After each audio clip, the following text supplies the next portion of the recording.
Jenderal TNI, Purnawirawan, Tri Sutrisno, Wakil Presiden ke-6 Republik Indonesia meninggal dunia dalam perawatan di Rumah Sakit Pusat Angkatan Darat, RSPAD, Gatot Subroto, Jakarta, Senin, 2 Maret 2026, pukul 6.58 waktu Indonesia Barat.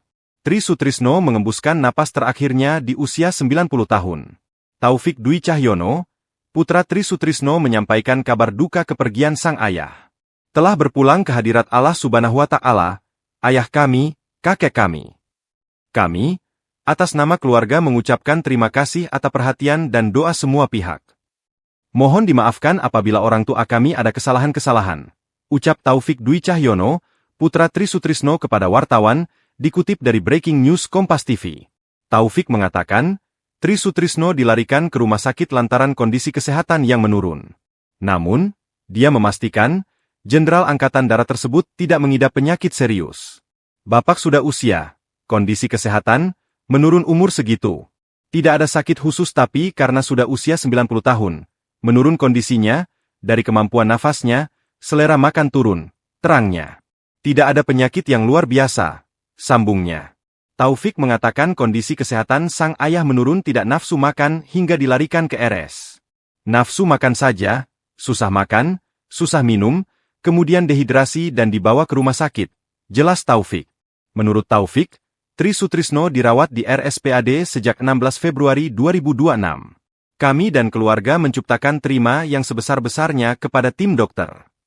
Bapak sudah usia 90, bolak-balik rumah sakit, alhamdulillah segalanya Bapak mendapat perhatian luar biasa, semaksimal mungkin yang bisa diupayakan tapi Allah berkehendak lain.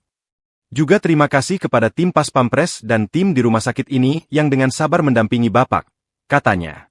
Taufik mengatakan, dari RSPAD, jenazah Tri Sutrisno akan disemayamkan di rumah duka di Jalan Purwakarta nomor 6, Menteng, Jakarta Pusat.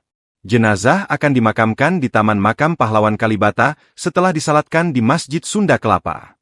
Insya Allah setelah tadi dimandikan dan dikafankan, beliau akan dibawa ke kediaman di Jalan Purwakarta nomor 6 untuk segera nanti dimakamkan di Taman Makam Pahlawan Kalibata, kata Taufik.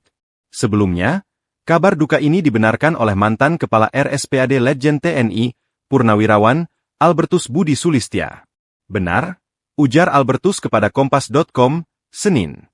Menurut rencana, jenazah akan dimandikan di rumah duka RSPAD dan dibawa ke rumah duka di Jalan Purwakarta nomor 6, Menteng, Jakarta Pusat, untuk disemayamkan. Download Tribun X sekarang, menghadirkan lokal menjadi Indonesia.